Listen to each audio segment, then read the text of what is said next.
Do you want to be your own boss and don't know how to do it? Come with us as we travel the countryside and talk to successful entrepreneurs and find out how it's done. Welcome to another episode of Georginapreneurs. I'm Caird Urquhart, your host, and today we'll be speaking with Rhonda Strong from Stylin in the Point. But before we sit down with Rhonda, we're going to go check out her shop. My name's Rhonda Strong, and our business is called Stylin in the Point. We're located in Jackson's Point, 915 Lake Drive East, Unit 4. Well, I've lived in Jackson's Point for many years. I had a business in my home doing hair for about 20 years. I came next door to get a facial, and I thought, I like this building, and this place had been empty for about 5 years. So I thought, I'm going to see if it's for rent. We had to gut the whole building. We had to do the electrical, the plumbing, buy the stations and set everything up, do all the lighting. My husband did the whole renovation, and his friends, he's a retired firefighter, so all the buddies came in and did it. And then we used a local plumber and a local electrician, but everything else, we had to be up to spec for that. It took me 5 weeks to get it done. I was in Peterborough at a lighting store, and I saw that light. I wanted to glam and clean and fresh, and that was the whole point of it. And so I built the whole shop around this light. The biggest challenges were basically just working everything with the township about permits and parking permits. We had to get an engineer after to get the sinks put in because we changed the plumbing, so it has to do with the regulations in the town. Everything else went pretty smoothly. Everything fell into place. The girls and I have a diverse clientele. Some are from this local area, some are from Sutton, Keswick. We actually have clients who come from Bobcaygeon and Toronto, Lindsay, all over the place. Because with hairdressing, once you have a bond with people, they tend to come and follow you even if they've moved away. This shop is done on a different kind of model than a lot of hair salons, although a lot are going to this model now. I own the business, and I have 2 other hairstylists right now, and they both rent chairs from me. And then there's esthetician, and she does the same. Everybody has their own business, they have their own hours, they have their own clientele, pricing, products, everything is their own. So they can build their business as much as they want or as little as they want. Melissa Ryan is our esthetician. She's been with us for a year now. She does manicures, pedicures, spray tans, hair extensions, eyebrow waxing, laminating, all facial waxing. And she's very flexible on her hours. She'll come in when anybody needs her. And she's had a successful business for many, many years. She actually taught it over in Barrie, and she's moved over here, so she's building her clientele over here now. It really works well to have Melissa with us because people come in here and they want to have their nails done, and they say, where can we get our nails done? Melissa. With the hair extensions, we can do the colors and the cuts, and she can put the extensions in. Spray tan, if you're doing a wedding party, it's really great to have somebody who'll do a spray tan so you can be a little glow for the wedding day. Just about the area we live in, Jackson's Point, it's been evolving over the last 4 years. We've seen a lot of changes.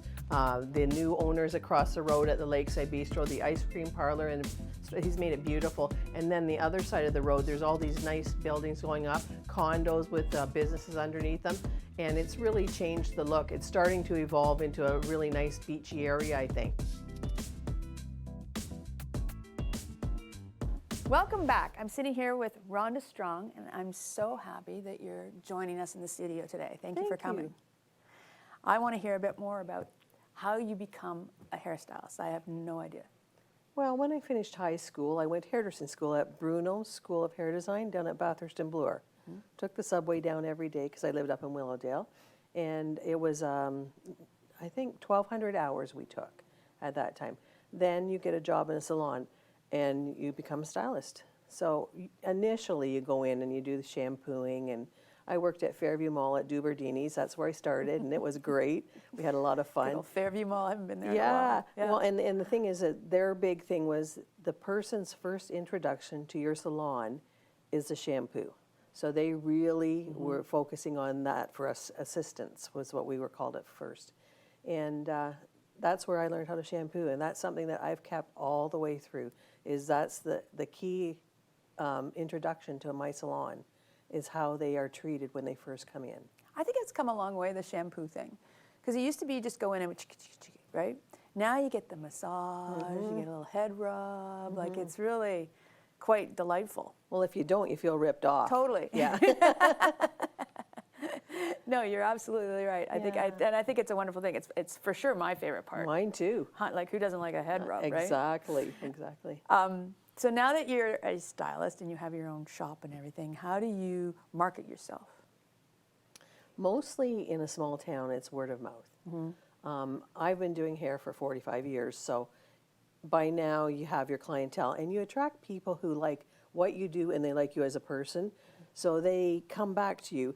Not everybody's going to be, I'm not going to be their flavor necessarily, so you just sort of let it go and let them go to the people that do their hair the way they want it done, and converse with them the way they want to converse. And if not, hopefully it's somebody else in our salon, but if not, it's elsewhere, probably in town. Right. And because of your model, which I think is fascinating, you've got the chairs are rented out to different women, right? And they've each got their sub-businesses going on within your shop, right? That's right. There must be some crossover sometimes too, where potentially if they're not available, do you get one of their clients will come to you and vice versa? Exactly. We try to cover for each other. Yeah. And we'll phone each other and say, can you do this, lady? Or can you fit this person in, if we're off on holidays or whatever. Yeah, we all work together. And where has the farthest person traveled? Because people are very loyal to their hairdressers, right? Where has the farthest person traveled to come and see you? Burlington. Wow. I have some from the city who come up regularly. And I'm trying to think. There's many different places. Yeah. Rhonda, the other Rhonda who works in the salon, she has two ladies who come from Bob Cajun to get their hair done all the time. That's awesome. So even when you talk about small town marketing, it's not really just confined to small town, right? No. Because if people are coming in from all over the GTA and as far as Bob Cajun, then the word is spreading beyond, right? True. Which is an amazing thing. Yeah. You've got little apostles out there talking about your business, right? Good word. Good word. Yeah. That's great. Definitely. And you've got some branding too, along with your marketing, right? You've got the lighthouse piece and that. You must have business cards. Can you talk a little bit about the other things? And just for people who don't know how to market a company. Okay, well, we each have our own business cards with our own phone numbers because they deal with their business and they do their payment system. Everything's their own. The only thing they use at the salon is what I provide, which is the towels and the insurance for them to run their business and things like that. Right. I also have a card that has all three of our names on it with our numbers that we can hand out if people are looking for a new stylist. And Melissa, she has her own business, Melissa Ryan. Great. And she does the spray tan and everything. I'm going to have to stop you for just a second because we're going to go to break and we'll be right back.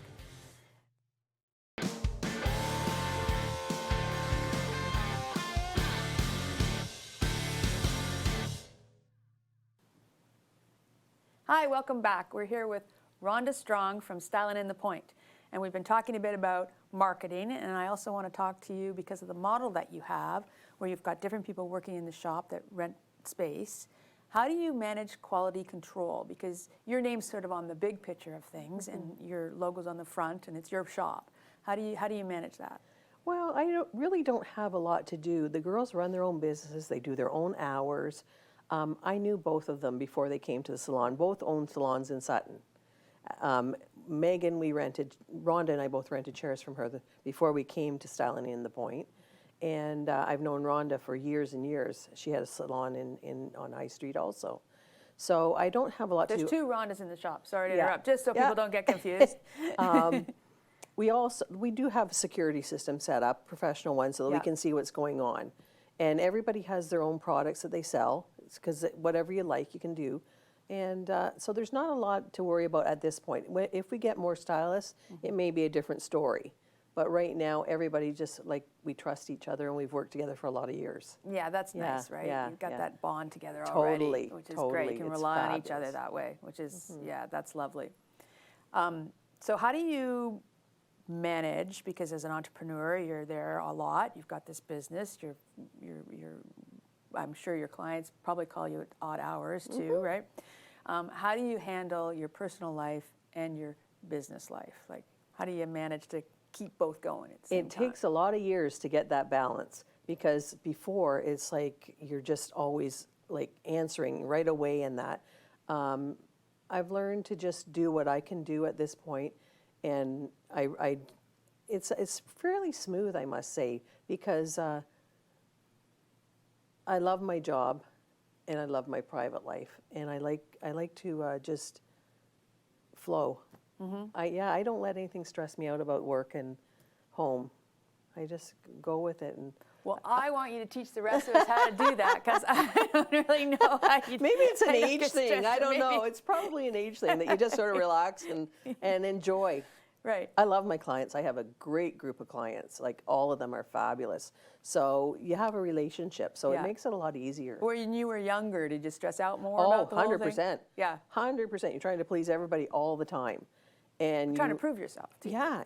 And you think, oh no, they're not going to come back to me, or they don't like me because they wanted to change or whatever. And you just realize to accept that this is how life is, and you enjoy the people that you have. Right. And do the very best you can do with each client every day. Was there a moment, was there a turning point moment for you that you kind of went, oh, you know what, I'm putting too much pressure on myself, or I need to just enjoy this journey more? I don't think so. I don't think there was any particular moment. I think it just evolved, over time. Right. Well, the better you get at something, the more relaxed you get at it, and you get a Exactly. reputation. At first, you're trying to drive the reputation, Exactly. right? And you do the best you can do. If you come in every day and decide, I'm going to do my very best on each client, then what more can you do? Right. And are you a phone junkie, or are you able to put it down? I can put it down. Not have it buzzing and binging all the time, No, and people no, trying to get a no. hold of you? No. I've set boundaries, because I used to have, when I had the salon in my house for many years, people would call me like 11, 12 at night on my landline at home, and then like 6 in the morning. So I just tell them, you can't call between those hours. This is in my home. It's waking up the family kind of thing. So, Right. yeah. Right, yeah. right. Well, that's good. Yes. Yeah. Is there anything in your journey that has taught you something specific, like a moment where either you made a mistake or you accomplished something that you didn't think you could? Has there been a moment in time that you can think about that sort of changed the face of your direction? Don't think too hard. I can't think of anything. No specific moment. You see the smoke coming? I know. Anything in the journey of developing a business you wish you had done earlier or different? 100% wish Yeah. I would have opened a whole salon earlier. Yeah. Definitely. Yeah, when I was young. And who starts a salon when you're 60 years old? That's what I did this time, And I wish I would have started younger, and I would have done the whole spectrum, the whole spa, salon, everything. Because I love it. It's Right. fun. It's a Right. great environment. Yeah. Do you see that in the future? I don't know that I would. I don't really think I want to expand. I'd like to have more stylists, for sure. Rent out more chairs. We have 7 chairs in the salon, and we have 3 stylists. But it's difficult getting people There you go, stylist. If you're looking for a place to hang your hat, we've got one right here. For sure. Yeah. We have walk-ins that we can't do, and then people who have their own clientele and just want a place to perch. Right. We'd be great. We'd be You'd be very great. grateful for it, yeah. Because I got to think, the overhead to own your own salon is huge, right? You've got, the rent, et cetera, and you said the insurance and all of that. And if what you love doing is the creative component of doing people's hair, you don't necessarily want to take on all that business part, right? Right. So your model is fabulous for people who just want to park fantastic. and, like you say, bring their clients and set Well, up. they can fly as high as they want. They can make a ton of money, or they can work, just let's say it's a mother with little kids, and they only want to work, a few hours a day while those kids are at school. You can do whatever you want. So there's lots of freedom in that. There's freedom. Right. And it doesn't affect the shop, because I've No. been by your shop many times. There's always something going on. Yeah. Because there's people coming and going. That's But right. there may not be one stylist, might not be there. You won't That's notice right. because the others are all working, right? That's interesting. How did you nail down brands that you liked working with for your products, et cetera? I have tried several different colors, and I always go back to the same one that I love, Schwarzkopf. And I've also actually right now I'm trying a new organic line that I love the color. I've tried other ones and they just didn't last as long. I like AG because it's Canadian, and it's they have a factory, I guess, production plant in BC, and they give back to kids. She supports orphanages. And it's a really awesome company because of that. And then there's just Color Wow, which is just, amazing. It's just wow. Wow. Yeah, it's really good. I love it for like retail. Right. And the other girls have other products they like too. Right. It's interesting how you all sort of zone in on the products that you like. I don't know enough about hair to understand what that means. Yeah, But yeah. I do know what it feels like when your hair looks good and feels good. Oh yeah. So healthy, shiny hair. yeah, yeah, It exactly. makes you feel good. Yeah. And yours looks fantastic today, by the way. The thing about the salon, working in the salon, is most people leave the salon feeling better than when they came in. And that's, what more can you do in life than make people feel good? You're totally right. You know? That's amazing. Positive impact. That's awesome. Well, we're going to have to go to a break, and we will come back and keep chatting. We'll be right back. And I want to know, nobody's path is simple. Have there been obstacles that you have had to overcome to get to where you are? Absolutely. Like everything in life, there's a lot of obstacles.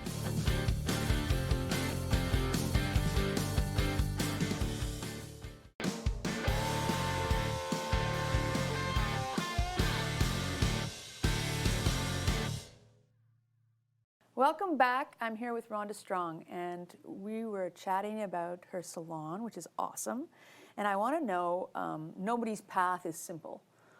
Have there been obstacles that you have had to overcome to get to where you are? Absolutely. Like everything in life, there's a lot of obstacles. And I was working in a salon in town, and I was working part-time at the nursing home in town doing hair 2 days a week too. And then we decided to put a little shop in my house. And during this time, my first husband was sick. He had cancer. And I had 2 young girls, so I worked full-time plus part-time because I was a primary breadwinner at that point. But the beauty of having a salon is that you can work as much as you want and make decent money, especially when you're working at home. And I was able to support my family and be there for the kids when they got home from school, go to appointments. I could reschedule things so I could go to Sunnybrook with him and stuff like that. It was really flexible having my own business. For sure, but it must have been a very, very difficult time. I mean, I Absolutely. think lots of people think to run a business, you just get up in the morning and start answering the phone. And there's a lot more to it than that. And can you tell me kind of a day, like how many hours you were putting in during that period of time when you were taking care of your husband, the kids, and the business? Like what does that day look like? Well, it started early. Yeah. I'm an organizer, so on my day off on Monday, I would do my meals for the whole week. So that took a load off, and I do the laundry at night when I go to bed, and like for the shop and everything. I started usually when the kids went to school, so 8:39, and I worked sometimes till 8 at night, but I would take a break in. We always had supper together as a family, and we did things like that together. And like if I had appointments to go to, I did. Oh, I think it's amazing that you're talking about during that period of time in your life, which was really difficult, right? It's difficult, your husband's sick, that you got home to spend time with your family at dinner. Because Yes. earlier you were talking about how you have always sort of managed business and personal, both are really important to you. Not everybody does that. Like many entrepreneurs, the pendulum will swing far to one side, this gets left behind, and then they kind of catch up later. I'm impressed about how you managed to do all that at the same time. I think also the fact that you're facing a really serious situation, you reprioritize what's important. And you need to make a living, but you have to spend time with people you care about and feed into that too, because it's what matters at the end. Like even just after COVID, we learned that, is that family and friends are what's really important. Business will always be there, and we work hard at it, and we do our best, but it's not the be-all and end-all in our lives. But you got to feed the family. That's right. That's right. Right? Yes. And I'm assuming, and correct me if I'm wrong, that you really love what you do. I love it. Yeah. And that kind of helps, doesn't it? 100%. Yeah.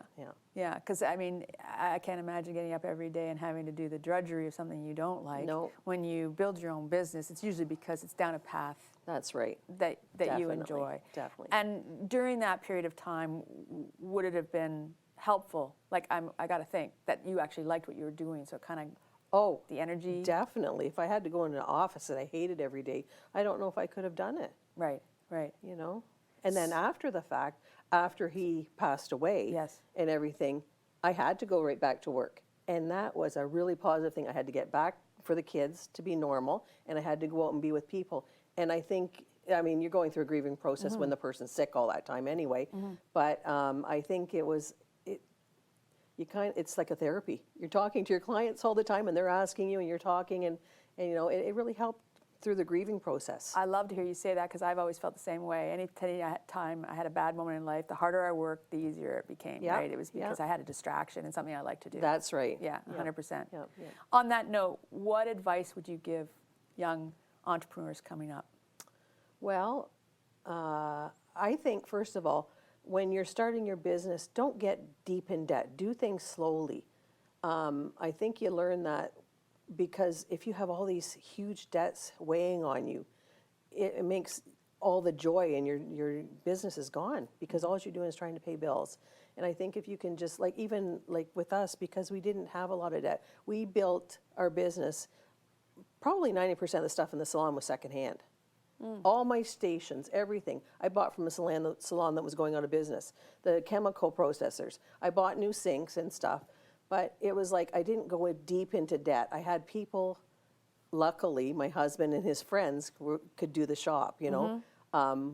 I scored at Lowe's. I got the flooring on a tax-free deal, you know, Yeah. and things like that. Scavenging. And so when COVID came, I didn't have to pay for any of my products. All I had to worry about was my rent, my hydro, my insurance, and like my cell phones and that kind of thing. So that takes a lot of pressure off if you don't go in and just try to be like this big boom.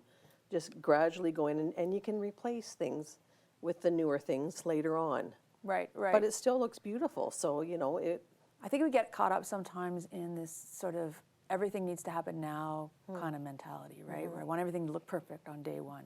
And you're right, it evolves over time. And if you start with one little thing, one brush, then you just keep adding on, and eventually you get to where you want to be. Exactly. I bought like secondhand chairs for the front of the station, or for the waiting area at the front of the salon. Yeah. And the shelving for the products were secondhand.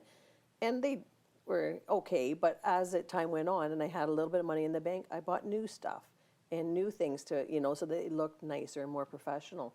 So I think if you don't go crazy on the spending and just really focus on doing your very, very best with each situation, whatever your job is. Takes a lifetime to build a reputation and a minute to kill it, right? Absolutely.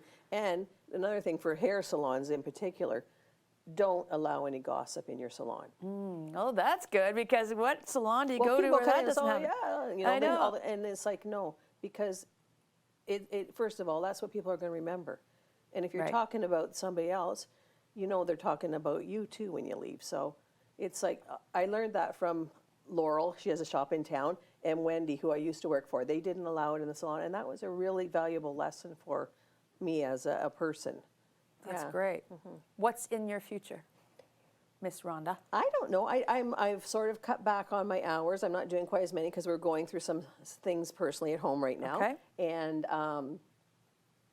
but the girls are, you know, doing their regular thing there, and I think I'm just going to keep doing what I'm doing. Like, that's the Awesome. beauty of hairdressing. Yes. Well, we love what you're doing. Thank you. And I'm really glad that you came here today. Thank you so you for much inviting me. for being here. And thank you all for joining us today. Make the best out of your day, and we'll see you next time.